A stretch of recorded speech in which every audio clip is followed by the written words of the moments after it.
All right, folks, strap yourselves in because we've got plenty to dive into after a wild few days for Rangers, from Kris Boyd winding up Neil Lennon on live telly to a 6-0 drubbing of Kilmarnock that's got fans buzzing about everything from Nicholas Raskin's midfield magic to Hamza Igamane turning into the diamond we didn't know we had. And wait till you hear what Stephen Naismith said about Ianis Hagi.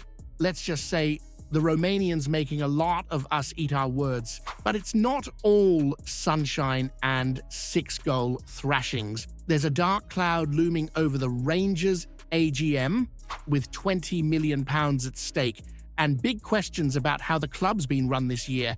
Mismanagement, a lack of direction, and the kind of planning that makes you wonder if the board's even awake. Let's get into it. Kris Boyd, the master of winding folk up, strikes again. This time he's got Neil Lennon laughing like he's just heard the best joke in town, and maybe he has. Be afraid, Rangers are back, he says, as cool as you like on Sky Sports. Fair play to Lennon, though. He took it in good humor, and even Eilidh Barber couldn't resist throwing in her 2 pence about Sunday's game against Ross County. Classic telly, that. Now, let's look at the football. That 6-0 dismantling of Kilmarnock was like something out of a dream for Philippe Clement. 3 wins on the bounce, Nice, St Johnstone, and now Killy. And for once, it's not just the results, but the performances that have the lot of us sitting up and taking notice.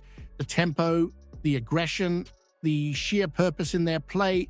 It's a far cry from the sluggish, uninspired football we had to endure earlier this season. Still, 11 points adrift of Celtic is hardly cause for a party. Sure, we've got a game in hand and Aberdeen are just 4 points ahead now, but there's no denying the mountain's still to climb. A turnaround, aye, maybe.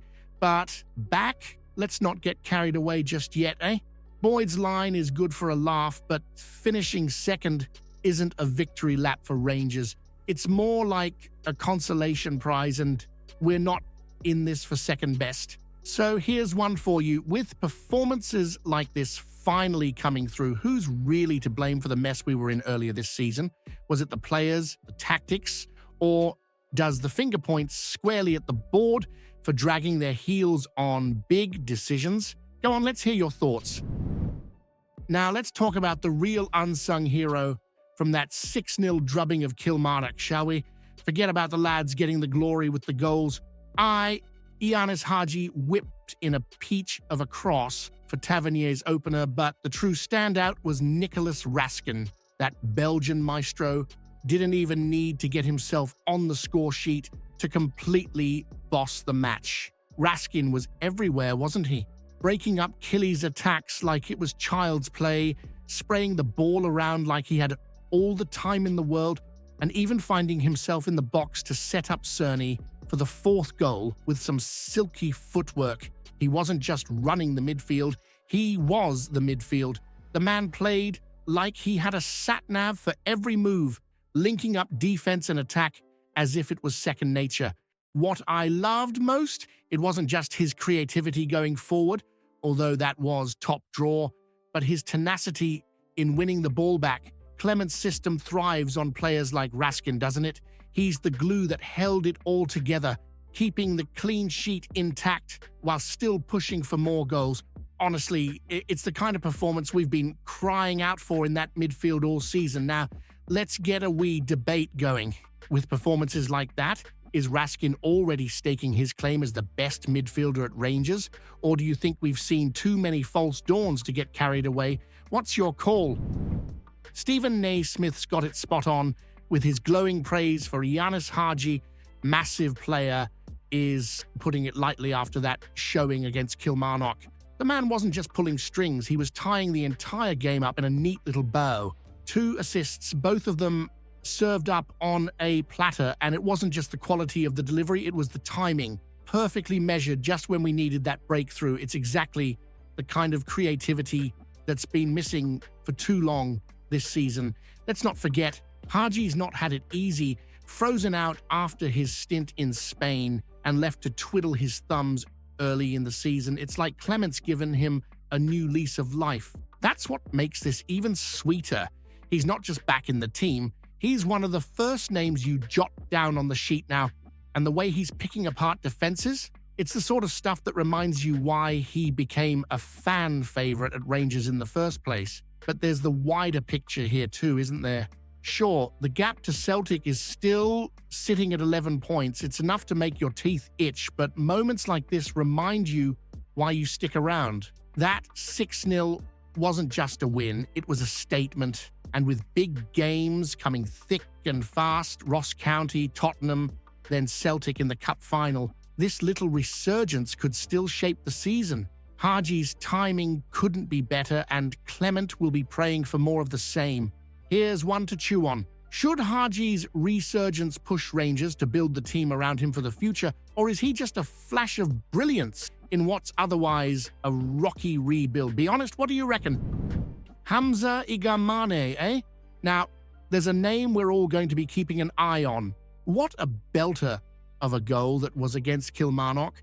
The kind of strike that makes you sit up, spill your Bovril, and wonder, where's this lad been hiding all season? Turns out Philippe Clement's been quietly polishing this so-called rough diamond since the summer, and we're finally seeing a bit of that sparkle.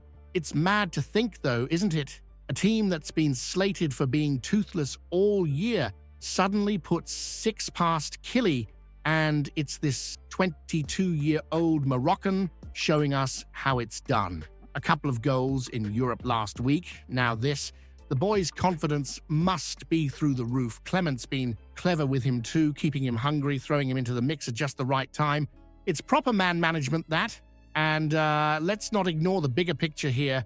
Clement's vision for Rangers is starting to take shape. He's banging on about connections on the pitch, timing the runs, making the right passes, all that gaffer speak, but you can see it now, can't you? It's not just about whacking the ball into the net, it's about the whole squad gelling. Players like Igamane are key to that, offering something fresh, unpredictable, and exciting. But here's the real question. With all this talk of building assets for the club and polishing rough diamonds, are we in danger of becoming a stepping stone for players like Igamane?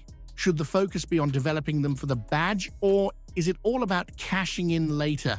What do you reckon? The Rangers AGM is shaping up to be a right powder keg, isn't it? A marquee-less affair this time, but the sparks are bound to fly all the same. The questions on the table aren't just about pies or programs.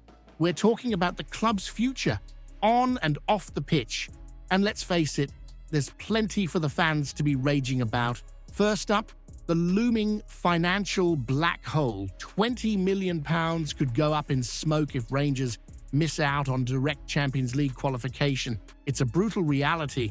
With Scotland's coefficient sitting outside the top 15, we'd be staring down the barrel of 3 grueling qualifying rounds. Clement's got to pull something miraculous to steady the ship domestically, but is the board even in a position to help him?